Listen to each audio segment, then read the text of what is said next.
জনাবে মুস্তাফা মুহাম্মদ সাল্লাল্লাহু আলাইহি সাল্লামের উপর সংক্ষিপ্ত দরুদ ও তাসলিম। আল্লাহুম্মা সাল্লি আলাইহি আল্লাহুম্মা বারিক আলাইহি। সম্মানিত হাজিরিন,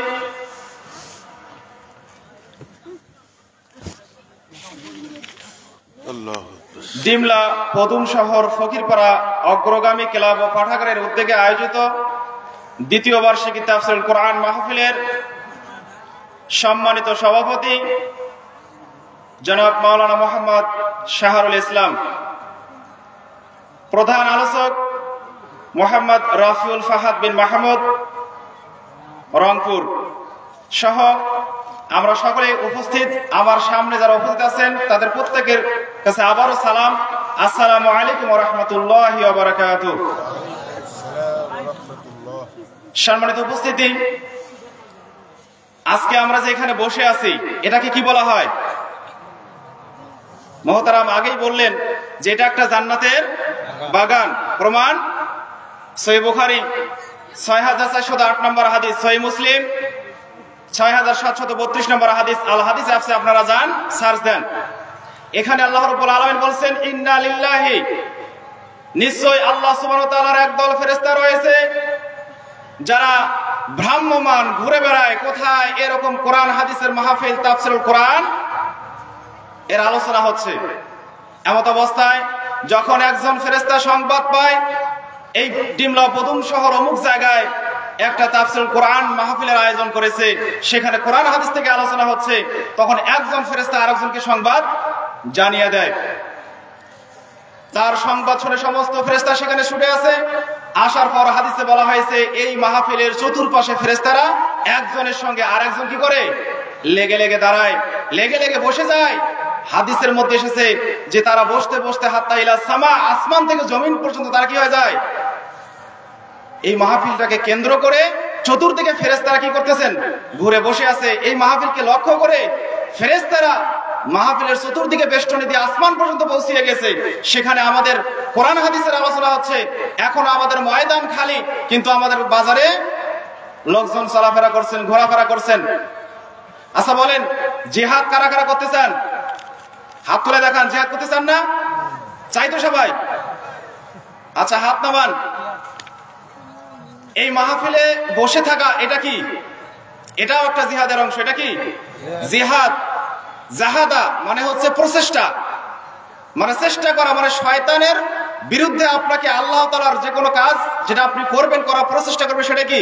জিহাদ। আচ্ছা, এই মাহফিলে যদি আপনি শেষ পর্যন্ত বসে থাকেন, প্রধান বক্তার আলোচনা শোনার পূর্ব পর্যন্ত যদি বসে থাকেন, এটা বসে থাকাটা আপনার একটা কি? জিহাদ। যদি আপনি বসে থাকতে পারেন, আপনার উপরে আল্লাহ সুবহানাহু ওয়া তাআলা খুশি হবে কি হবে না? হবে। আর যদি আপনি এখান থেকে উঠে যান, তাহলে খুশি কে হবে? শয়তান। যারা বাজারে দোকান করে ঘোরাফেরা করছে, এদের উপর খুশি কে? ইবলিস, শয়তান। তার মানে এরা শয়তানের ধোকায় পড়ে গেছে। সম্মানিত হাজিরিন, অতএব যারা আপনারা মাহফিলের বাইরে ঘোরাফেরা করছেন, তাদেরকে আমি বলবো যে পবিত্র এই জান্নাতের বাগান, যদি আপনাকে বলা হতো যে এই মাহফিলে এসে বসলে আপনাকে 500 টাকা দেওয়া হবে, তাহলে মনে হয় বাপ বেটা, যেটা আমরা গ্রাম বাংলায় ভাষায় বলি, কি সিরিয়াল ধরতো না? মাত্র সামান্য কয়েক টাকার ইলিফের চাল দেওয়া হয়, সেখানে কি সারাদিন এই চালের লোভে পড়ে থাকে না? পড়ে থাকে। কিন্তু যে এই বাগানে কেউ যদি আসে, আল্লাহ তাআলা কি ঘোষণা করছেন জানেন? এই হাদিসটাতে সহিহ মুসলিম ৬৭৩২ নম্বর হাদিস, বাড়িতে গিয়ে খুলে দেখবেন। এখানে আল্লাহ তাআলার ফেরেশতারা বলছেন, যখন ফেরেশতারা এসে আপনাদের চারপাশে বসে গেছে, ক্বাদু মাআহুম, এখানে যারা আছে তাদের চারপাশে ফেরেশতারা বসে গেছে। এরপর ফেরেশতারা বসে যাওয়ার পর বলা হচ্ছে হাদিসে, ওয়াইদা তাফাররাকু, যখন মাজলিস শেষ হয়ে যাবে, আলোচনা মাহফিল যখন শেষ হয়ে যাবে, তখন মানুষরা যখন চলে যাবে, ফেরেশতারাও উঠে চলে যাবে। কোথায় যাবে? ইলা সামা, আসমানে। কোথায় যাবে? আসমানে চলে যাবে। এবার আল্লাহ তাআলা জানেই যে ফেরেশতারা কোথা থেকে আসবে। এটা কি জানে কি জানে না? জানে। তারপরও আল্লাহ তাআলা ফেরেশতাদেরকে বলবেন যে ফেরেশতারা তোমরা কোথা থেকে আসলে? তখন তারা উত্তর কি দিবে?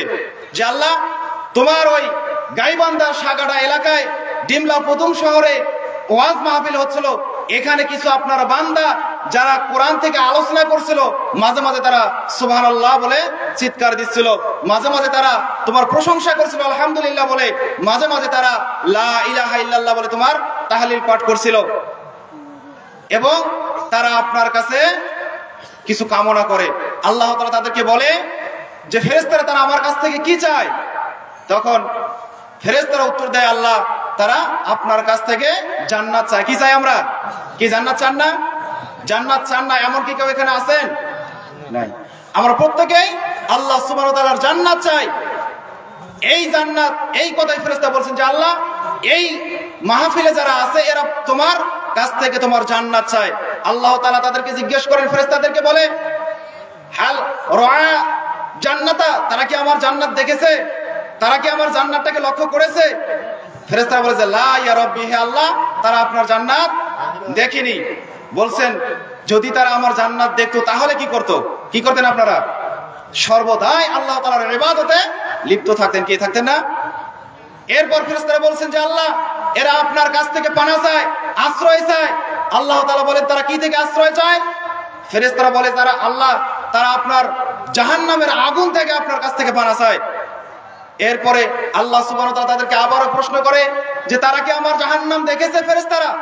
ফেরেশতারা বলে যে লা ইয়া রাব্বি, আল্লাহ তারা তোমার জান্নাত দেখেনি। আল্লাহ তাআলা আবার তাদেরকে বলছেন যদি তারা আমার জাহান্নামকে দেখতো তাহলে তারা কি করতো? কি করতেন? যদি জাহান্নাম দেখতেন সর্বদাই ইবাদতের মধ্যে লিপ্ত থাকতেন। ওই যে হাদিসটা আছে না যে মানুষকে আমরা দুনিয়াতে থাকতে কোনো ইবাদত করতে চাই না, কিন্তু যখন মারা যাব তখন আল্লাহকে বলবো যে আল্লাহ কে আমাকে আর একবার পৃথিবীতে পাঠান, আমি আর কোনো পাপের কাজ করব না, সারা দিন রাত আমি তোমার শুধু ইবাদত আর ইবাদত করব। কিন্তু আর সুযোগ দেওয়া হবে? কোশ্চিন কালে আর কোনো সুযোগ হবে না। সম্মানিত উপস্থিতি, এরপরে আল্লাহ তাআলার কাছে ফেরেশতারা বলছেন যে আল্লাহ এরা আপনার কাছে ক্ষমা ভিক্ষা চায়, এরা আপনার কাছে ক্ষমা চায়। আল্লাহ তাআলা তাদেরকে বলেন, ফেরেশতাদেরকে ঘোষণা দেয় যে শোনো আমি তাদের জীবনের সমস্ত গুনাহ খাতা মাফ করে দিলাম। বলেন সুবহানাল্লাহ। এর মানে এই মাহফিলে আপনারা যারা বসে আছেন, পর্দার অন্তরালে যারা মা বোনেরা বসে আছে, এদের জীবনের গুনাহ খাতা আল্লাহ কি করছেন? মাফ করে দেবেন। এটা আল্লাহ তাআলার ওয়াদা। এটা হাদিসের মধ্যে আল্লাহ রাসূল সাল্লাল্লাহু আলাইহি ওয়াসাল্লাম বলেছেন। শুধু মাফ করেই ক্ষান্ত নন, আল্লাহ রাসূল সাল্লাল্লাহু আলাইহি ওয়াসাল্লাম বলেন যে তারা যেটা চায় আল্লাহ তাআলা তাদেরকে সেটা দান করবেন। সুবহানাল্লাহি ওয়া বিহামদিহি। কি সুবহানাল্লাহ বলবেন না? এই হাদিসটাতে বলা হচ্ছে যে এরা মাঝে মধ্যে কি বলে? সুবহানাল্লাহ বলে, মাঝে মধ্যে আলহামদুলিল্লাহ বলে, মাঝে মাঝে তোমার তাহলিল লা ইলাহা ইল্লাল্লাহ পাঠ করে। সম্মানিত হাজিরিন, এরপর আল্লাহ তাআলা ফেরেশতাদেরকে ঘোষণা দিলেন যে তারা আমার কাছ থেকে যেটা থেকে মুক্তি চায়, অর্থাৎ জাহান্নাম থেকে তারা যে বাঁচতে চায়, আমি তাদেরকে জাহান্নাম থেকে মুক্ত করে দিলাম। বলেন সুবহানাল্লাহি ওয়া বিহামদিহি। সম্মানিত হাজিরিন, শুধু এটাই নয়, এখানে আমরা অনেকে ইবাদত করার একটা উদ্দেশ্য থাকে। আমরা জানি ইবাদতের সময় ইখলাসের সহিত ইবাদত করতে হয়, শুধু আল্লাহ তাআলার সন্তুষ্টির জন্য ইবাদত করতে হয়, অন্তরে নিয়ত রেখে ইবাদত করতে হয়। কিন্তু ওই হাদিসের শেষে বলছেন যে আল্লাহ আমরা বুঝলাম এই মাহফিলে যারা নিয়ত করে বাড়ি থেকে এসেছে, আসার পর মাহফিলে বসে যারা কোরআন হাদিসের আলোচনা শুনেছে, এদের জীবনে গুনাহ খাতা মাফ করলেন, ঠিক আছে। কিন্তু কিছু ভাই ছিল যারা মাররা এই রাস্তা দিয়ে চলছিল, প্রতিমধ্যে দেখতে পেল যে এই পদুম শহরে একটা কোরআন হাদিসের মাহফিল হচ্ছে। আল্লাহ ওই ব্যক্তিটা ছিল গুনাহগার ব্যক্তি, ওই ব্যক্তিটা ছিল পাপিষ্ট ব্যক্তি, ওই ব্যক্তিটা জীবনে পাপ করতে করতে অনেক পাপ করেছে। আল্লাহ এইরকম একজন ব্যক্তি মাহফিলে পাশ দিয়ে যাওয়ার সময় মাহফিলে এসে বসে গেছে, এখন আমি এর বিষয়টা কি করব? আল্লাহ তাআলা বললেন যে তাকেও ক্ষমা করে দেওয়া হলো। বলেন সুবহানাল্লাহি ওয়া বিহামদিহি। এটা এমন একটা মাজলিস, এটা এমন একটা তাফসীরুল কোরআনের মাহফিল, এই মাহফিলে যারা শুধুমাত্র এসে বসে যায়, যারা এটাতে সহযোগিতা করে, যারা এটা করার জন্য ব্যবস্থা করে, এদের প্রত্যেকের জীবনে গুনাহ খাতা আল্লাহ তাআলা মাফ করে দেয়। সুবহানাল্লাহি ওয়া বিহামদিহি। এই মাহফিল থেকে যারা বাইরে ঘোরাফেরা করছে, এরা শয়তানের ধোঁকায় পড়ে গেছে, এরা শয়তানের গোলামি করছে, এরা নফসের গোলামি করছে, এরা আল্লাহ তাআলার গোলামি বাদ দিয়ে, আল্লাহ তাআলার ইবাদত বাদ দিয়ে শয়তানের গোলামি করছেন। আল্লাহ তাআলা কোরআনুল কারীমের মধ্যে সূরাতুল আ'লায় বলছেন যে বাল তুসিরুনাল হায়াতাদ দুনিয়া ওয়াল আখিরাতু খায়রু আবকা। এই দুনিয়ার জীবন হচ্ছে তোমাদের ক্ষণস্থায়ী জীবন, চিরস্থায়ী জীবন কোনটা? আখিরাতের জীবন। যে জীবনের শুরু আছে শেষ নাই, যে জীবনের শুরু হলে আর কোনো শেষ নাই, শেষ আছে? আখিরাতের জীবনের তুলনায় দুনিয়ার জীবনের সময়টুকু কতটুকু জানেন? সূরা মাআরিজ পাঠ করি না? খামসিনা আলফা সানা। আল্লাহ রাব্বুল আলামিন বলছেন যে কাল কিয়ামতের মাঠে যেদিন আমাদের এই আদম সন্তানদের হিসাব নেওয়া হবে, যেদিন আদম সন্তানের হিসাব হাসর করা হবে, এই হাসরের মাঠে একদিন সমান হচ্ছে কি পৃথিবীর খামসিনা আলফা সানা, 50,000 বছরের সমান একদিন। আল্লাহু আকবার। হিসাব করতে পারবেন? সেদিনের তুলনায় আজকে আমাদের জীবনে যদি আমরা হিসাব করি, আজকে আমাদের সমাজের অধিকাংশ মানুষ 60 থেকে 70 বছরের মধ্যে কি হয়ে যায়? মারা যায় না? স্পষ্ট একটা হাদিসও রয়েছে, আল্লাহ রাসূল বলেছেন যে আমার উম্মতের অধিকাংশের বয়স হবে 60 থেকে 70 বছর, এর মধ্যে আমরা ইন্তেকাল করি, এর মধ্যে আমরা দুনিয়ার জীবন থেকে বিদায় নিয়ে যাই। যদি আমরা শুধুমাত্র হাসরের মাঠের সেই একদিনের হিসাব করি, তাহলে দুনিয়াতে আমরা সামান্য কয়েক সেকেন্ড জীবিত থাকি। এই কয়েক সেকেন্ড আমরা দুনিয়াতে থাকার জন্য আমরা কত কি লোভে ধোকায় পড়ে আমরা আখিরাতকে নষ্ট করছি। আজকে আমাদের যার অন্তরে যত দুনিয়াবী চিন্তা চেতনা বেশি হবে, দুনিয়ার চিন্তা চেতনা যত বেশি হবে, দুনিয়ার ধ্যান ধারণা যত বেশি হবে, দুনিয়াকে যত পাওয়ার জন্য আমরা আমল যত বেশি করব, যত আমরা টাকা উপার্জন সম্পদ উপার্জনের জন্য সময় ব্যয় করব, তত জান্নাতের সময় আমরা কম পাবো, জান্নাতের বা পরকালের উপার্জন আমরা তত কম করতে পারবো। এজন্য একজন সালাফ বলেছেন যে যা দুনিয়া এবং আখিরাতের উদাহরণটা হচ্ছে দাড়িপাল্লার মতো। কিসের মতো? দাড়িপাল্লা। দাড়িপাল্লায় যদি কোনো জিনিস সমান ভাবে থাকে তাহলে দাড়িপাল্লায় একদিকেও হালে না, কি হালে? হালে না। কিন্তু যেদিকে আপনার ওজন ভারী হবে আর একদিকে কি হবে? হালকা হবে না? তো যার দুনিয়ার চিন্তা চেতনা বেশি হবে, যে দুনিয়াকে বেশি আঁকড়ে ধরবে সে তার আখিরাতের চিন্তা চেতনা তত কমে যাবে, আখিরাতের পাল্লা তত তার কম হবে। দুনিয়ার যে যত বেশি কামাই করবে, আখিরাতের কামাই তার তত কম হবে। আল্লাহ রাসূল সাল্লাল্লাহু আলাইহি ওয়াসাল্লাম বলেছেন যে নি'মাতুন মাগবুনুন ফীহিমা কাসিরুম মিনান নাস, মিশকাতুল মাসাবি 5155 নম্বর হাদিস।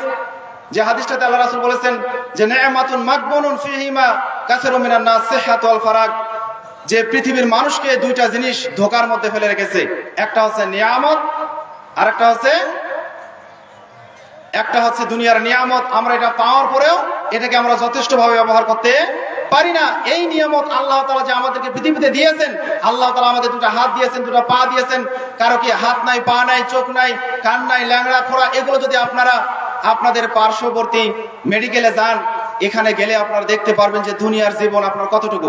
কিছুদিন আগে আমিও অ্যাক্সিডেন্ট করেছিলাম, মেডিকেলে যাওয়ার পর দেখলাম যে কি অবস্থা। আল্লাহ, এই দুনিয়ার জীবন, যে জীবনের পিছনে আমরা ছুটছি, অথচ আমরা এই যে আসতেছি রংপুর থেকে, প্রতিমধ্যে অ্যাক্সিডেন্ট করে আমরা কি শেষ হতাম না?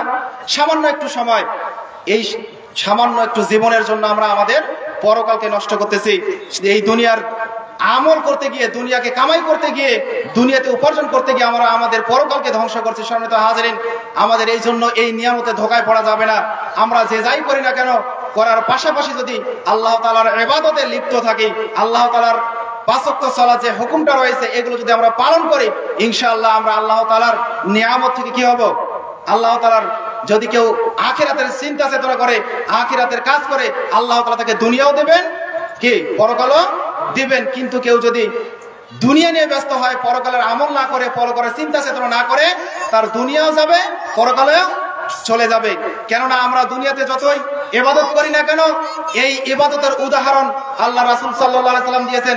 মিশকাতুল মাসাবি 5156 নম্বর হাদিস, যে দুনিয়ার মানুষ তোমরা শোনো, দুনিয়াতে তোমরা যতই টাকা পয়সা উপার্জন করো না কেন, যতই কামাই উপার্জন করো না কেন, এটার উদাহরণ আল্লাহ রাসূল সাল্লাল্লাহু আলাইহি ওয়াসাল্লাম দিয়েছেন যে ইসবাউ ফিল ইয়ামে, যদি তোমাদের বাড়ির পাশে একটা সমুদ্র থাকে, এই সমুদ্রের মধ্যে একটা আঙ্গুল ঢোকানোর পর, ইসবাউ ফিল ইয়ামে, আঙ্গুলটাকে উঠানোর পর লক্ষ্য করে দেখো এই আঙ্গুল কতটুকু পানি সংগ্রহ করতে পেরেছে, কতটুকু অর্জন করে?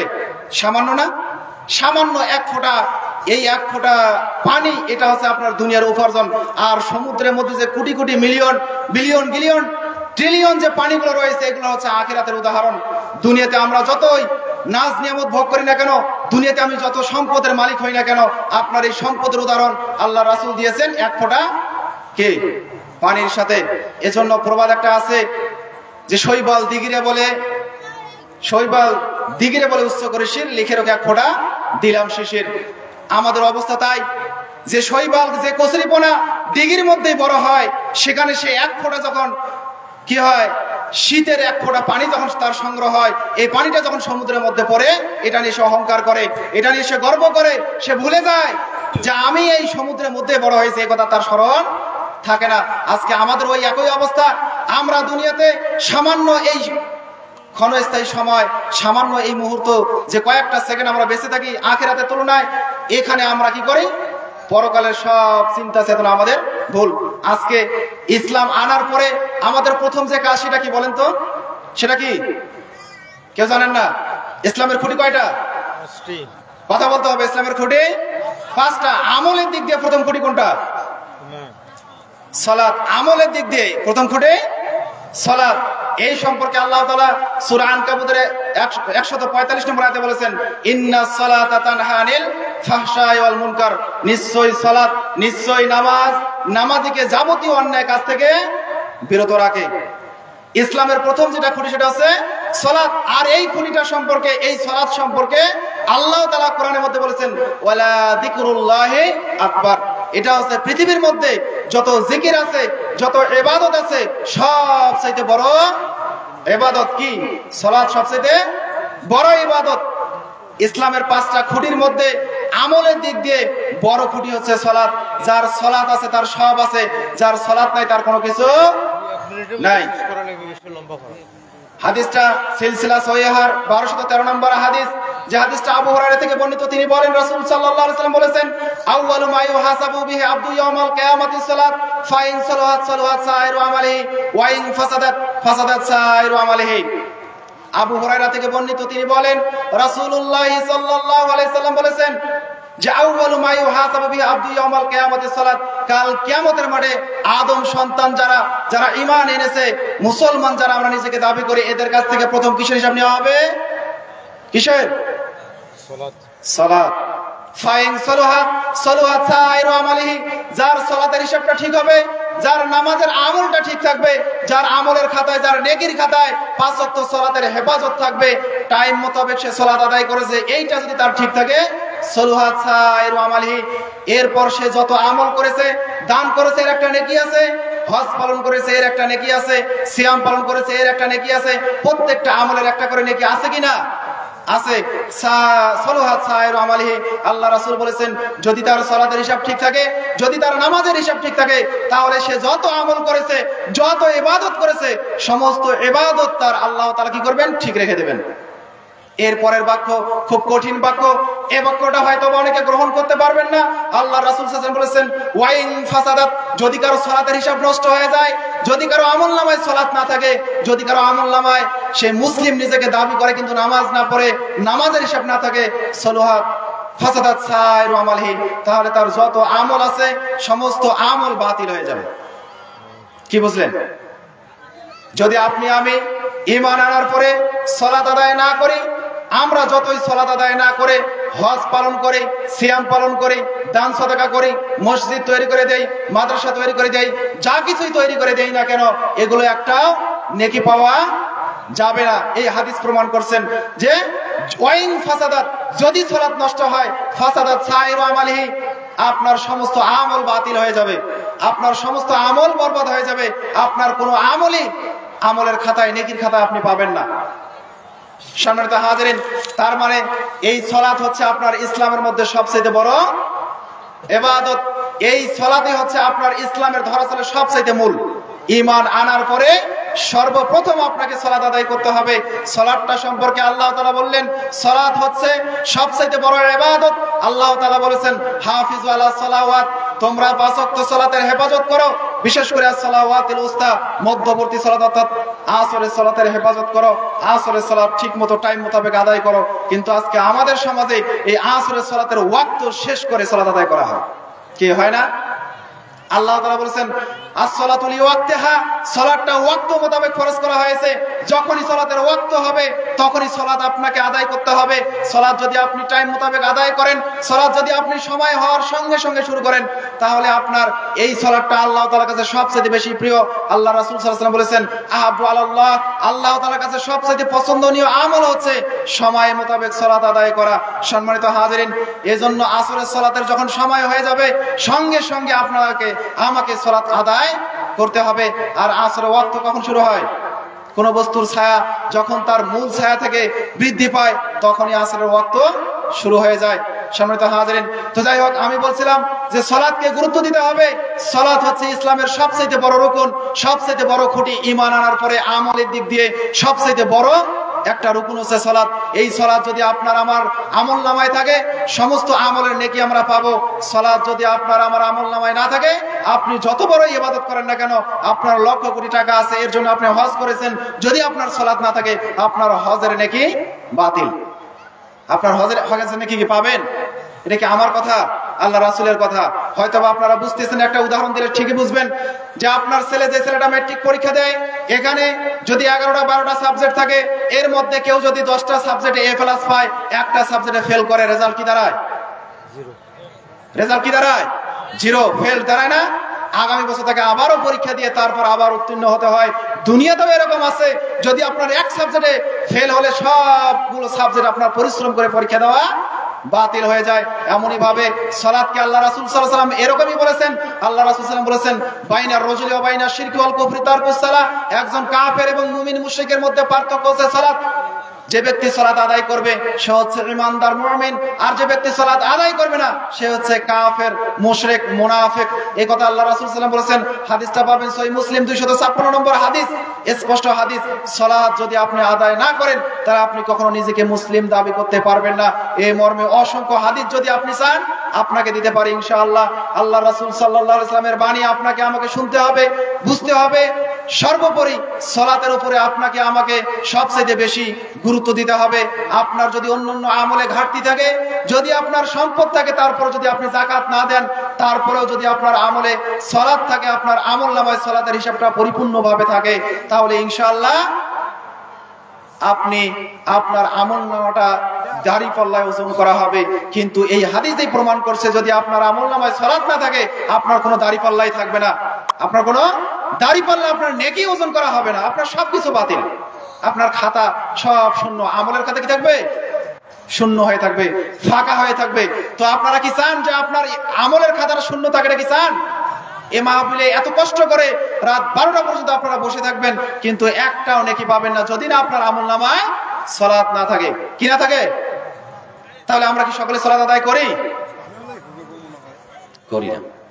আমরা সালাত আদায় করি না। কি করতে হবে কি হবে না বলেন? সালাত কি আদায় করতে হবে? যেহেতু সালাতের সাথে সমস্ত ইবাদত জড়িত আছে, যেহেতু সালাত ঠিক থাকলে সব ঠিক, সালাত নাই কোনো কিছু নাই। এজন্য আমাদেরকে আপনি যাই করেন না কেন, তার পাশাপাশি সালাত আদায় করতে হবে। পারবেন তো ইনশাআল্লাহ? সালাত আদায় না করা এটা সবচেয়ে বড় কাবিরা গুনাহ, এটা সবচেয়ে বড় গুনাহ। আল্লাহ রাসূল সাল্লাল্লাহু আলাইহি ওয়াসাল্লাম বলেছেন, আল্লাহ তাআলা কোরআনের মধ্যে সূরা মারিয়ামের 59 নম্বর আয়াতে বলেছেন, ফাখালাফা মিন বাদিহিম খালফুন আদাউস সালাত।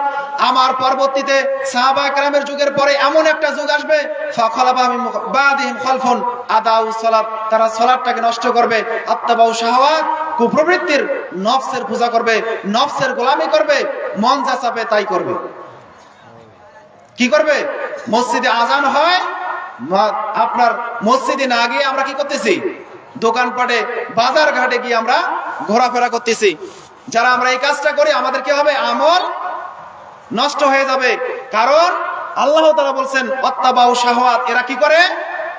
শাহাওয়াত, কুপ্রবৃত্তি, মনের নফস গোলামি করে নফসের। আর নফসের গোলামি সম্পর্কে আল্লাহ রাসূল সাল্লাল্লাহু আলাইহি ওয়াসাল্লাম বলেছেন, মিশকাতুল মাসাবি 5170 নম্বর হাদিস, যে আদ-দুনিয়া সিজনুল মুমিন, দুনিয়াটা হচ্ছে মুমিনদের জন্য কি? জেলখানা। দুনিয়া মুমিনদের জন্য ও জান্নাতুল লিল কাফির, এবং কাফেরদের জন্য কি? জান্নাত। কাফেরদের জন্য জান্নাত। জান্নাত মানে মন যা চায় তাই। জান্নাতে কেউ যদি যায়, তার মনে যা চাবে আল্লাহ তাআলা তাকে তাই দান করবে। এটাই হচ্ছে জান্নাত। আর এই জান্নাত তুলনা করছেন কার সাথে? দুনিয়ার কাফেরদের সাথে। মানে দুনিয়ায় কাফেরদের কোনো নিয়ম নীতি নাই, দুনিয়ায় কাফেরদের কোনো নিয়ম নীতি মানতে হয় না। তারা মন যা চায় তাই করে বেড়ায়, করে না? কাফের, মুশরিক, মুনাফিক যারা, এদের কোনো নিয়ম নীতি নাই। আর যারা ইমানদার, এই ইমানদার ব্যক্তি যদি দুনিয়াতে একটা ধাপ বাড়াতে চায়, সেটাও তাকে কোরআন হাদিস দিয়ে বাড়াতে হয়। যেখানে বলা হয়েছে এই যে আমরা প্রতিদিন প্রতিনিয়ত পানি পান করি না, পানি পান করতে কয়টা বিধান লাগে?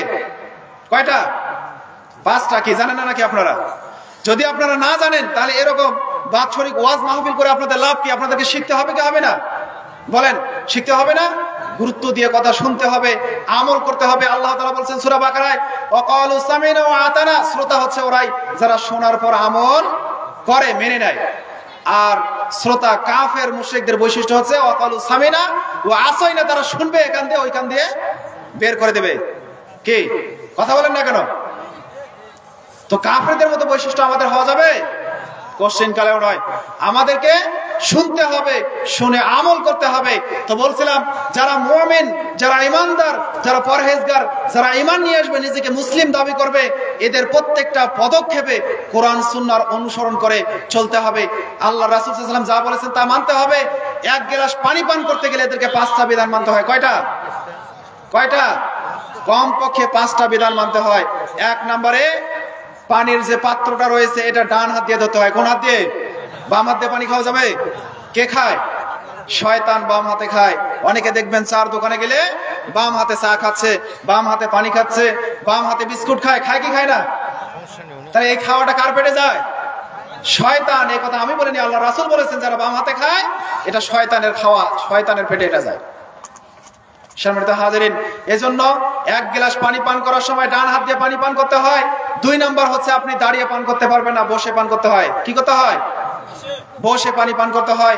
3 নম্বরে হচ্ছে পানি পান করতে হবে, পান করার শুরুতে বিসমিল্লাহ বলতে হবে। কি বলতে হবে? বিসমিল্লাহ।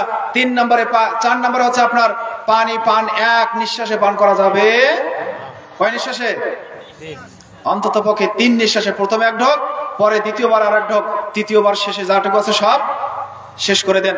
এই সুন্নাহ মানবেন, আপনি অনেক বিপদ থেকে বেঁচে যাবেন।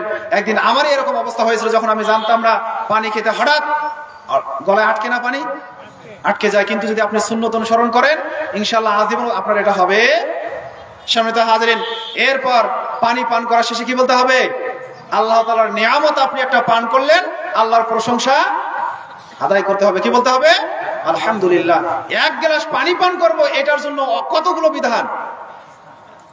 সম্মানিত হাজিরিন, এটাই হচ্ছে মুমিন, এটাই হচ্ছে ঈমানদার।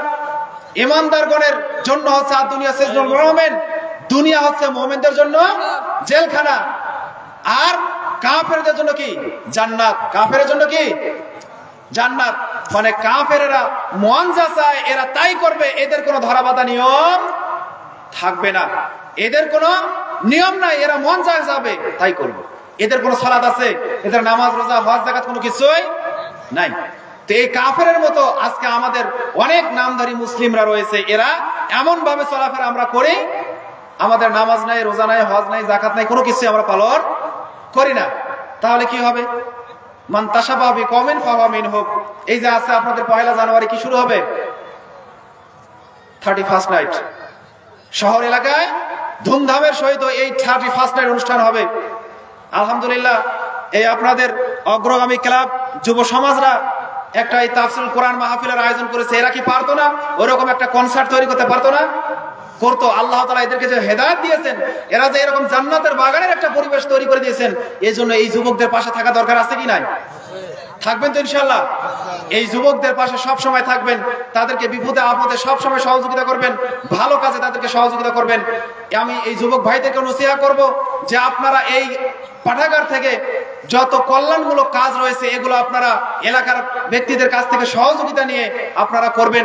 দেখবেন যে কোন বাচ্চাটা টাকা পয়সার অভাবে লেখাপড়া করতে পারছে না, কোন পরিবারটা অর্থের অভাবে খেতে পারছে না, তাদেরকে আপনারা যেহেতু যুব সমাজ আপনারা একত্রিত আছেন, এগুলো লিস্ট করে আপনার এলাকা অন্তত পক্ষে আপনি কি করবেন? আপনার এলাকায় দাওয়াতি কাজ করবেন। ইনশাআল্লাহ এলাকায় যে সমস্যাগুলো আছে এগুলো দূর করার চেষ্টা করবেন কোরআন এবং সুন্নাহ থেকে। এবং আল্লাহ তাআলা তাদেরকে যে হেদায়েত দিয়েছেন, এরা যে এরকম গানের আসর না করে তাফসীরুল কোরআনের আসর মানে একটা করেছে, আল্লাহ তাআলা তাদেরকে আরো সামনে এরকম দ্বীনি কাজ আঞ্জাম দেওয়ার তৌফিক দান করুক। আল্লাহুম্মা আমিন। আল্লাহ তুমি এই যুবক ভাইদেরকে মুসাব ইবনে উমাইর রাদিয়াল্লাহু তাআলা উমাইর ইবনে মুসাব রাদিয়াল্লাহু তাআলার মতো কবুল করো। আল্লাহুম্মা আমিন। আল্লাহ তুমি এই যুবকদেরকে ইসলামের খেদমত করার তৌফিক দান করো। আল্লাহুম্মা আমিন। তো বলছিলাম যে দুনিয়া সিজনুল মুমিন ও জান্নাতুল লিল কাফিরিন, দুনিয়া হচ্ছে মুমিনদের জন্য জেলখানা। এখানে চলতে গেলে উঠতে ফিরতে নিজের মন মতো মুমিনরা চলতে পারবে না, কিন্তু কাফেররা চলতে পারবে। কাফের যা ইচ্ছা তাই করতে পারবে। এর পরের হাদিস আল্লাহ রাসূল সাল্লাল্লাহু আলাইহি ওয়াসাল্লাম বলেছেন, হুজিবাতুন নার বিশাহাওয়াত, জাহান্নামটাকে আল্লাহ তাআলা ঘিরে রেখেছেন, জাহান্নামটাকে আল্লাহ তাআলা ঢেকে রেখেছেন হুজিবাতুন নারি বিশাওয়াত, মনের চাওয়া পাওয়া, মনের কুপ্রবৃত্তি দ্বারা। জাহান্নাম কি দ্বারা ঘেরা আছে? জাহান্নাম ঘেরা আছে মনের চাওয়া পাওয়া দ্বারা। মন যা চায় তাই যারা করে এরা যাবে কোথায়? জাহান্নামে। এটা আমার কথা না, এটা আল্লাহ রাসূল বলেছেন যে হুজিবাতুন নারি বিশাওয়াত, জাহান্নামটা ঘেরা আছে, জাহান্নামটা আপনার ঢাকা আছে শাহওয়াত দিয়ে। শাহওয়াত হচ্ছে মনের প্রবৃত্তি, অর্থাৎ আজান হচ্ছে মসজিদে যাওয়া উচিত। ইমানদারের যদি দুনিয়াতে যত কাজ থাকুক না কেন সব কাজ ফেলে আজান দিলে সঙ্গে সঙ্গে কোথায় যেতে হবে? মসজিদে। এই আমলটা আমাদের বাংলাদেশে না থাকলেও আরব কান্ট্রিতে এই আমলটা আছে। যারা পশ্চিমে গিয়েছিলেন, যারা হজে গিয়েছিলেন, অনেকে বিষয়টা জানেন। যখন সে দেশে আজান দেওয়া হয় সমস্ত দোকানপাট কি করে দেয়? বন্ধ করে দেয়। সুবহানাল্লাহি ওয়া বিহামদিহি। কিন্তু এই আমল আমাদের দেশে নেই। কারণ হচ্ছে আমাদের দেশের নামে আমরা বলি যে শতকরা কত পার্সেন্ট মুসলিম আমরা? কত পার্সেন্ট? 90-95। কিন্তু এই হাদিস দ্বারা কি বলবো আপনাকে, এবার আপনি এই হাদিসটা বলার পর বলবেন আল্লাহ রাসূল বললেন যে বাইনার রাজুলি ওয়া বাইনাশ শিরকি ওয়াল কুফরি তারকুস সালাত, একজন কাফের মুশরিক আর মুমিনের মধ্যে পার্থক্য হচ্ছে সালাত। যে ব্যক্তি সালাত আদায় করবে সে হচ্ছে মুমিন ইমানদার মুসলিম, আর যে সালাত আদায় করবে না সে হচ্ছে কাফের, সে হচ্ছে মুশরিক। এবার বলেন কয় পার্সেন্ট মুসলিম? কয় পার্সেন্ট? যারা নামাজ পড়ে এরাই হচ্ছে মুসলিম, আর যারা নামাজ পড়ে না এরা হচ্ছে মুসলিম নয়, এরা কাফের অথবা মুশরিক। এ কথা আব্দুল্লাহ ইবনে মাসউদ রাদিয়াল্লাহু তাআলা আনহু বলেছেন। সহিহ তারগিব ওয়া তারহিবের মধ্যে হাদিসটা এসেছে যে ওই ব্যক্তির ঈমান নেই, ওই ব্যক্তির দ্বীন ধর্ম ইসলাম কোনো কিছুই নাই যে ব্যক্তি সালাত আদায় করে না। তবে কেউ যদি সালাত আদায় করে সে মুসলিম, আর যদি সালাত আদায় না করে সে কি? ওয়া মুসলিম, সে কাফের, সে মুশরিক। তাহলে এখন আপনি বলেন না আপনার বাংলাদেশে মুসলিমের সংখ্যা কত? ইসলামিক ফাউন্ডেশন থেকে একটা জরিপ পেশ করা হয়েছিল যে এই বাংলাদেশে শতকরা কতজন মানুষ 5 ওয়াক্ত নামাজ পড়ে। আমরা এটাও জানি না নামাজি কাকে বলে, আমরা এটাও আজ পর্যন্ত জানি না। আমরা মনে করি নামাজি হচ্ছে ওই ব্যক্তি যে ব্যক্তি বছরে ঈদের নামাজ 2টা সালাত আদায় করে, এই মনে হয় নামাজি। যে ব্যক্তি সপ্তাহে শুক্রবার মসজিদে যায় একে তো বেনামাজি বলতে আমরা কি নারাজ, তাকে আমরা কখনো বেনামাজি বলি? সম্মানিত হাজিরিন, আপনার 2 ঈদ কেন, আপনার রমজান কেন, আপনার শুধু শুক্রবার সালাত কেন? আল্লাহ রাসূল সাল্লাল্লাহু আলাইহি ওয়াসাল্লামের ইসলামের বিধান, কেউ যদি এক ওয়াক্ত সালাত ছেড়ে দেয়, এক ওয়াক্ত সালাত ইচ্ছাকৃতভাবে আদায় না করে, তাকেও আল্লাহ রাসূল সাল্লাল্লাহু আলাইহি ওয়াসাল্লাম কাফেরের সঙ্গে তুলনা করেছেন। আল্লাহ রাসূল সাল্লাল্লাহু আলাইহি ওয়াসাল্লাম বলেছেন বাক্কিরু বিসসালাতি ফি ইয়াউমিল গায়মি, হে মানুষ সকল তোমরা শোনো, বৃষ্টির দিনেও তোমরা সালাতের প্রতি যত্নবান হও, যেদিন বৃষ্টি পড়ে সেদিনেও তোমরা সালাতের প্রতি যত্নবান হও। কেননা মান তারাকা সালাতা মুতাআম্মিদান ফাকাত কাফারা, যে ব্যক্তি ইচ্ছা করে এক ওয়াক্ত সালাত ছেড়ে দেয় সে ব্যক্তি কুফরি করে। কে ইচ্ছা করে যদি এক ওয়াক্ত সালাত আপনি আমি ছেড়ে দেই তাহলে আমরা কুফরি করলাম। আমরা কুফরি করার কারণে কি হবো? আমরা কাফের হয়ে যাবো। যারা কুফরি করে তাদেরকে কি বলা হয়? কাফের। সম্মানিত হাজিরিন, এজন্য আমাদের উচিত যে আমরা 5 ওয়াক্ত সালাত যদি কেউ সময় মতো 5 ওয়াক্ত সালাত আদায় করে নিয়মিত, মাঝে মধ্যে হয়তোবা ছুটে যেতে পারে, তাহলে আপনি আদায় করবেন, এটাতে সমস্যা নেই। 5 ওয়াক্ত সালাত আদায় না করলে আপনি বেনামাজি। কেউ যদি বলে যে হুজুর 4 ওয়াক্ত পড়ি কিন্তু ফজর পারি না, ঠান্ডা কনকনে শীতের কারণে উঠতে পারি না, কি আছে না অনেকে? 4 ওয়াক্ত যদি কেউ নামাজ পড়ে, 1 ওয়াক্ত যদি ছেড়ে দেয় ইচ্ছাকৃতভাবে, সেও কুফরি করল। তাহলে নামাজি কাকে বলা হয়? যে প্রতিদিন 5 ওয়াক্ত সালাত, ইজা সাল্লাত খামসাহা, 5 ওয়াক্ত সালাত আদায় করে, প্রতিদিন দিনে রাতে 5 ওয়াক্ত সালাত যে আদায় করবে সেই নামাজি। এছাড়া বাকি সবাই বেনামাজি। বাকি সবাই কি? কথা বলতে হবে, বাকি সবাই। সম্মানিত হাজিরিন, তাহলে এজন্য আমাদেরকে 5 ওয়াক্ত সালাত আদায় করতে হবে। আচ্ছা, হজে গেলে কয় চক্কর দিতে হয়? কয় চক্কর জানেন না কেউ? ইসলামের মৌলিক জ্ঞান যদি আপনারা না রাখেন, কে তালাবুল ইলম ফরজাত আলা কুল্লি মুসলিমিন, প্রত্যেক মুসলিমের জন্য কে ইলম অর্জন করা, দ্বীনি ইলম অর্জন করা, যে ইলমটা আপনার প্রয়োজন সালাত, সিয়াম, হজ, যাকাত এগুলো পালন করার জন্য যে ইলম প্রয়োজন, এটা অর্জন করা প্রত্যেকের উপর কি ফরজ। আর এখন প্রত্যেকটা ইসলামী বিষয় কোরআন থেকে শুরু করে সমস্ত হাদিসের কিতাব কম বেশি বাংলায় অনুবাদ করা আছে কিনা? যে সমস্ত যুবক ভাইয়েরা অযথা সময়কে নষ্ট করেন, অযথা হেলাই ধুলায় সময়টা কাটিয়ে দেন, তারা যদি ইচ্ছা করেন একটা অনুবাদের কোরআন আল্লাহ তাআলার পক্ষ থেকে একটা মেসেজ, একটা চিঠি, একটা বার্তা আপনাকে আমাকে আল্লাহ তাআলা দিয়েছেন, এটা আপনার অনুবাদ সহ একটা কোরআন নিয়ে আসবেন। প্রতিদিন ফজর সালাতের বাদ 2 পৃষ্ঠা কোরআন তেলাওয়াত করবেন, প্রতিদিন 2 থেকে 4টা আয়াত অনুবাদ সহ পড়বেন, তাফসীর ব্যাখ্যা পড়বেন, 2-1টা হাদিস পড়বেন। ইনশাআল্লাহ আপনি দ্বীনি ইলম যেটা আপনার উপর ফরজ আপনার জানা হয়ে যাবে। কি করতে রাজি আছেন তো? ইনশাআল্লাহ করা যায় না? আমরা অযথা সময় নষ্ট করি। আমি আপনাদের এই অগ্রগামী ক্লাবের যে সমস্ত যুবকরা আছে তাদেরকে বলবো, আপনাদের পাড়ায় মহল্লায় যে মসজিদ আছে এখানে আপনারা প্রত্যেকটা যুবক এক একটা নিজে জ্ঞান অর্জন করবেন। আপনার মসজিদের মুসল্লি যারা আছে এদেরকে আপনারা জ্ঞান দান করবেন। আপনারা শিক্ষিত যুবক, আপনারা বাংলা পড়তে পারেন, অনুবাদ সহ কিতাব নিয়ে সেটা আপনারা প্রত্যেকদিন ফজর বাদ মসজিদে তালিম দিবেন।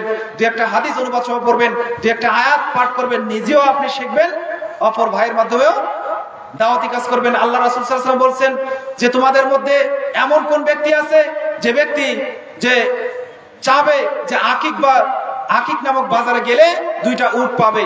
সাহাবায়ে কেরাম বললেন যে ইয়া রাসূলুল্লাহ এটা কে না চায়? প্রত্যেকটা ব্যক্তি তো আল্লাহ এটা চায় যে আমি যদি ওই বাজারে যাই, ওই আপনার সাগাটা বাজারে যাই, গেলেই আমি 2টা উট পাবো, 3টা উট পাবো, 4টা উট পাবো। এটা যদি ঘোষণা করা হয় আল্লাহ এটা তো সবাই চায়। কি চান না এমন কেউ আছে? কেউ চায় না, এমন কেউ নাই যে এটা চায় না। আল্লাহর রাসূল সাল্লাল্লাহু আলাইহি ওয়াসাল্লাম বললেন তোমরা যদি প্রতিদিন মসজিদে গিয়ে 2টা আয়াত শিক্ষা করো, 2টা আয়াত নিজে শিক্ষা করো অথবা কাউকে শিক্ষা দাও, তাহলে এই 2টা আয়াতের বিনিময়ে আল্লাহ তাআলা তোমাদেরকে 2টা উট দান করেন। বলেন সুবহানাল্লাহ। যদি কেউ মসজিদে গিয়ে 3টা আয়াত নিজে শিক্ষা করো অথবা কাউকে শিক্ষা দাও, তাহলে তোমাদের জন্য এটা 3টা উট এর চাইতে উত্তম হবে। বলেন সুবহানাল্লাহ। কি এই ঘোষণা যদি আপনাকে সরাসরি দেওয়া হতো তাহলে কি করতেন? বাপ বেটা সিরিয়াল ধরতেন। কি বাপ বেটা সিরিয়াল লাগতো। সম্মানিত হাজিরিন, কিন্তু এটা আখিরাতের ফল, এইজন্য আমরা চাই না। এইজন্য আমরা কি বলে, নগদ জাপা হাত পাতি নাও, বাকির খাতায় শূন্য থাকে। এই তো আমাদের বৈশিষ্ট্য। আমাদের বৈশিষ্ট্য এটা। ঈমানদার যারা, মুমিন যারা, আমাদের বৈশিষ্ট্য হওয়া উচিত কি? আমাদের বৈশিষ্ট্য, প্রথম যে বৈশিষ্ট্য সেটা আছে গায়েবের প্রতি, অদৃশ্যের প্রতি বিশ্বাস স্থাপন করা। কি অদৃশ্যের প্রতি বিশ্বাস স্থাপন করা। আমরা কি জান্নাত দেখেছি? জাহান্নাম দেখেছি? আল্লাহকে দেখেছি? আমরা স্বয়ং নবীকেও দেখিনি। এই না দেখে বিশ্বাস করা, এটাই হচ্ছে ঈমান। আমাদের সবকিছু বাকি, মারা গেলেই আমরা সবকিছু নগদ হাতে পেয়ে যাবো ইনশাআল্লাহ। মারা গেলেই সবকিছু নগদ হাতে পেয়ে যাব। তো যাই হোক, কি বলতে কোথায় ঢুকলাম? বলছিলাম যে আল্লাহ তাআলা জাহান্নামকে ঘিরে রেখেছে কি দ্বারা? মনের কামনা বাসনা দ্বারা। জাহান্নামকে ঘিরে রেখেছে মনের চাওয়া পাওয়া দ্বারা। যারা এখানে শেষ পর্যন্ত বসে থাকবেন এদের উপরে আল্লাহ খুশি, যারা এখান থেকে বিনা কারণে উঠে চলে যাবেন তাদের উপরে আল্লাহ নারাজ, এবং শয়তান তাদের উপরে খুশি। শয়তান সফল কাম। শয়তান খালি আপনাকে বলতেছেন এটা ওটা, ছলনা দিচ্ছে, বাহানা দিচ্ছে কিভাবে আপনাকে ওঠানো যায়, কিভাবে এখান থেকে বের করা যায়, কিভাবে জান্নাতের বাগান থেকে আপনাকে বের করা যায়। প্রথম বের করেছিল কাকে? আমাদের আদি পিতা হযরত আদম আলাইহিস সালামকে জান্নাত থেকে বের করেছে কি করেনি? করে নাই? বের করেছে। সম্মানিত হাজিরিন, হযরত আদম আলাইহিস সালাম তাকে জান্নাত থেকে বের করেছে ইবলিস, শয়তান। তো যাই হোক, এজন্য ইবলিসের যে কাজকর্মগুলো এগুলো থেকে আমাদেরকে অবশ্যই বিরত থাকতে হবে। সম্মানিত হাজিরিন, আল্লাহ রাসূল সাল্লাল্লাহু আলাইহি ওয়াসাল্লাম বললেন যে হুজিবাতুন নারি বিশ-শাহওয়াত, জাহান্নামকে ঢাকা হয়েছে, জাহান্নামকে ঘিরে রাখা হয়েছে মনের চাওয়া পাওয়া দ্বারা। মন চাচ্ছে এখন আমি এবার জান্নাতের বাগানে বসে না থেকে দোকানে গিয়ে যদি একটু আড্ডা দিতাম, দোকানে গিয়ে বাজার ঘাটে গিয়ে যদি আমি মেয়েদের পাশাপাশি একটু ঘোরাফেরা করতাম, নাউজুবিল্লাহ। এই ধরনের চিন্তা চেতনা আমাদের অন্তরে এখন কাজ করতেছে, বিশেষ করে যুবকদের অন্তরে। এটাই হচ্ছে আপনার শাহওয়াত, এটাই হচ্ছে আপনার মনের কুপ্রবৃত্তি, এটাই হচ্ছে। এই সম্পর্কে আল্লাহ তাআলা বলেছেন ওয়াত্তাবাউ শাহওয়াত, সূরা মারইয়ামের 59 নম্বর আয়াত, ফাসাওফা ইয়ালকাউনা গায়্যা। যারা শাহওয়াতের অনুসরণ করে, যারা সালাতকে নষ্ট করে, এদেরকে গয় নামক জাহান্নামে নিক্ষেপ করা হবে। কোথায়? গয় নামক জাহান্নামের একটা গর্ত রয়েছে, এই গর্তে নিক্ষেপ করা হবে। যারা কুপ্রবৃত্তিকে অনুসরণ করে, যারা 5 ওয়াক্ত সালাত নষ্ট করে সময় মতো সালাত আদায় করে না।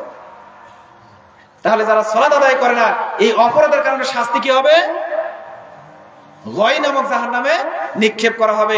এই জাহান্নাম সম্পর্কে, এই গর্তটা সম্পর্কে হাদিসের মধ্যে এসেছে, স্বয়ং জাহান্নাম আল্লাহ তাআলার কাছে ফরিয়াদ করে, আল্লাহ তুমি আমাকে এই গর্তটা থেকে হেফাজত করো। এই গয় নামক এমন একটা গর্ত, জাহান্নামের এমন একটা গর্ত, স্বয়ং জাহান্নাম আল্লাহকে বলে, আল্লাহ এই গর্তটা থেকে তুমি আমাকে বাঁচাও। মানে এই গর্তের এত তাপ, এত আগুনের দাহ, যে তাপদাহের কারণে স্বয়ং জাহান্নাম আল্লাহর কাছে ফরিয়াদ করে, আল্লাহ এই গর্তটা থেকে আমাকে হেফাজত করো। আর এই গর্তে থাকবে কে? কাফের, মুশরিক। কে থাকবে? নামধারী মুসলমান, অথচ নামাজ পড়ে না। পাপ কি? অপরাধ কি?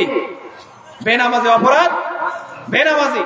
সূরা মুদ্দাসসির 42 এবং 43 আয়াত খুলে দেখবেন, স্পষ্ট ভাবে দুইজন ব্যক্তি ঘটনা আল্লাহ তাআলা এখানে নোট করেছেন, উল্লেখ করে দিয়েছেন। দুই ব্যক্তির মধ্যে একজন ছিল ঈমানদার, নামাজ পড়ে, আরেকজন নিজেকে মুসলমান দাবি করেন কিন্তু নামাজ পড়ে না। এই দুইজন, একজন যাবে জান্নাতে, একজন যাবে জাহান্নামে। যে ব্যক্তি জান্নাতে যাবে, সে জান্নাতে যাওয়ার পর আল্লাহ তাআলা তাকে দেখার সুযোগ করে দেবেন। আল্লাহ তাআলা তাকে কি করবেন? ওই যে ব্যক্তিটা জাহান্নামে গেছে, যে তার যে বন্ধুটা জাহান্নামে গেছে, সেটাকে দেখার সুযোগ করে দেবেন, তাদের সাথে কথাবার্তা বলার সুযোগ করে দেবেন। এটা কি কঠিন না সহজ? কে সহজ না? আজকে আমি এখানে আছি, আমি যদি চাই সৌদি আরবে আমার এক ভাইয়ের সাথে আমি কথা বলবো, পারবো কি পারবো না? পারবো না? পারবো। তো আল্লাহ তাআলা এই দুই বন্ধুর মধ্যে এক বন্ধু যে জান্নাতে যাবে, তার সাথে জাহান্নামী বন্ধুকে দেখার ব্যবস্থা করে দেবে। তো জান্নাতি বন্ধু জাহান্নামে কি বলবেন? দোস্ত মা সালাকাকুম ফি সাকার, আজকে তুমি সাকার নামক জাহান্নামে আছো, অপরাধ কি? উত্তর কি দেবে? ক্বালু, সে বলবে লাম নাকুম মিনাল মুসাল্লিন, দুনিয়াতে আমি নামাজি ছিলাম না, দুনিয়াতে আমি মুসল্লি ছিলাম না। কি ছিলাম না? অপরাধ কি? মুসল্লি ছিলাম, নামাজ পড়তাম না, সব করতাম কিন্তু নামাজ। বলে হুজুর, যদি নামাজ পড়তে বলা হয় যে হুজুর সময় নাই, কি সময় হয় না, হুজুর আজ থাক কাল। এই কোরআন হাদিসের আলোচনা করা হচ্ছে, এখানে যদি বলা হয় যে নামাজ শুরু করেন, বলবেন যে হুজুর আজকে আমার কাপড়টা খারাপ, কালকে থেকে শুরু করবো। কি এই কাল? এটা হচ্ছে সবচেয়ে বড় একটা প্রতারণা বাক্য। কি দোকানে গেলে যদি দেখেন আজ নগদ কাল বাকি, এর মানে কি? কালকে আসলে আপনাকে বাকি দেবে নাকি? কালকেও আপনাকে ওই লেখাই দেখানো হবে, আজ নগদ কাল বাকি। তার মানে এই কালের আর কাল নাই, এই কাল হচ্ছে একদম কিয়ামত পর্যন্ত, এই কালের কাল নাই। তো যারা বলে যে কালকে থেকে শুরু করব, এরা এই কাল আর তাদের আসে না। যতক্ষণ পর্যন্ত তারা মরে নেই, ততক্ষণ পর্যন্ত তাদের এই কাল আর আসে না। অতএব আমাদেরকে এই মাহফিলেই যারা আমরা উপস্থিত আছি, আমাদেরকে আজকে থেকে শুরু করতে হবে। এখন আমি এখান থেকে গিয়ে এশার সালাত আদায় করা শুরু করে দেব। এখন থেকে, আজকে থেকে আমি 5 ওয়াক্ত সালাত আদায় করব। এরকম কে কে আছে? হাত তুলে দেখান তো ইনশাআল্লাহ। কি যায় না? যদি আপনি সালাত আদায় না করেন, হাত রাখেন, তুলে রাখেন। যদি সালাত আদায় না করেন, আপনার যদি সব বাতিল হয়, তাহলে আপনার সব যদি বাতিল হয়, আপনি দান করতেছেন, এটার একটা নেকি আছে, এই নেকি আপনার আমলনামায় থাকবে না। যদি আপনি না পান, যদি আপনি সারাদিন একজনের জমিনে কামলা খাটেন, দিন শেষে যদি আপনাকে কোনো মূল্য দেওয়া না হয়, যদি হাদিয়া দেওয়া না হয়, হাত নামান, তাহলে কি হবে? এর চাইতে বড় কষ্ট, এর চাইতে বড় দুঃখ, এর চাইতে বড় আফসোস আর কি হতে পারে? আর কোন আফসোস? সারাদিন পরিশ্রম করলাম, একজনের জমিতে কাজ করলাম, আর সে আমাকে পারিশ্রমিক দিবে না, এর চাইতে হতভাগা আর কেউ নেই। যে পরিশ্রম করে নাই সে নেকি পাবে না, এটাই স্বাভাবিক। কিন্তু যে পরিশ্রম করেছে, পরিশ্রম করার পরেও যদি নেকি না পায়, এর চাইতে দুর্ভাগা, এর চাইতে হতভাগা আর কি হতে পারে? এর চাইতে আফসোস, এর চাইতে দুঃখ আর মনে হয় কোনো কিছু হতে পারে না। তো আপনি আমি সেই রকম আমরা কি করতেছি? আল্লাহ তাআলার ইবাদত করতেছি, আল্লাহ তাআলার গোলাম আমরা নিজেকে দাবি করতেছি। কিন্তু যদি আমরা আল্লাহ তাআলার বড় ইবাদতটা পালন না করি, যার কারণে এই ইবাদতটার কারণে আপনার মুসলিমত্ব টিকে থাকে, এই ইবাদতের উপরে আপনার সবকিছু নির্ভর করে, এই ইবাদতটাই যদি আপনার আমলে না থাকে, তাহলে সব যদি বাতিল হয়ে যায়, এর চাইতে বড় আফসোস আর কোনো কিছু হতে পারে নাকি? পারে নাকি? অতএব আমরা এই মাহফিল থেকে ওয়াদাবদ্ধ করব, আল্লাহর কাছে ইস্তেগফার করব, আল্লাহ তাআলার কাছে তওবা করব যে আল্লাহ তুমি আমাদেরকে কি করো? আমাদের পূর্বের যাবতীয় গুনাহ খাতাগুলো মাফ করে দাও। বলো আল্লাহুম্মা আমিন। ইস্তেগফার বলেন আস্তাগফিরুল্লাহ। আল্লাহ রাসূল সাল্লাল্লাহু আলাইহি ওয়াসাল্লাম প্রত্যেক দিন দিনে কি করতেন, কম বেশি 70 থেকে 100 বার করে আস্তাগফিরুল্লাহ ওয়া আতুবু ইলাইহি পাঠ করতেন। তো আমাদের উচিত যত আপনি ইস্তেগফার পাঠ করবেন, যত আল্লাহ তাআলার কাছে তওবা করবেন, কেউ যদি পাপ করার পর সাথে সাথে তওবা করে, আল্লাহ রাসূল বলছেন সে যেন পাপ করেই নেই। পাপ করার পরে তওবা করলে সে যেন পাপ করেই নেই, এরকম তার আমলনামায় লিপিবদ্ধ করা হয়, তার গুনাহকে মাফ করে দেওয়া হয়। এজন্য আমাদেরকে তওবা করতে হবে। গুনাহ মানুষ করতে পারে, এটা স্বাভাবিক, কেননা কুল্লু বানি আদম খাতাউন, প্রত্যেকটা আদম সন্তান পাপী। প্রত্যেক আদম সন্তানের পিছনে শয়তান লেগে আছে। শয়তান আপনাকে আমাকে সব সময় প্রতারণা দেওয়ার জন্য ব্যতিব্যস্ত থাকে। এই শয়তানের ধোঁকায় আমাদেরকে পড়া যাবে না। আমাদেরকে মূল্য দিতে হবে। জাহান্নামকে আমরা কি করতে হবে, জাহান্নামের আমল থেকে দূরে থাকতে হবে, জান্নাতি আমল আমাদেরকে করতে হবে। আল্লামা কবি ইকবাল বলেছিলেন, इंसान मौत से बचने की कोशिश करता है, हर इंसान मौत से बचने की कोशिश करता है, जहन्नम से नहीं, लेकिन इंसान जहन्नम से बच सकता है, मौत से नहीं। মানে আমাদের মধ্যে আমরা প্রত্যেকেই মরণ থেকে বাঁচার চেষ্টা করি, করি কি করি না? আল্লাহ রাসূল এই কথা বলেছেন যে আদম সন্তান বৃদ্ধ হলেও তার মধ্যে দুইটা জিনিস জোয়ান থাকে। কয়টা জিনিস? দুইটা। একটা হচ্ছে তার বেঁচে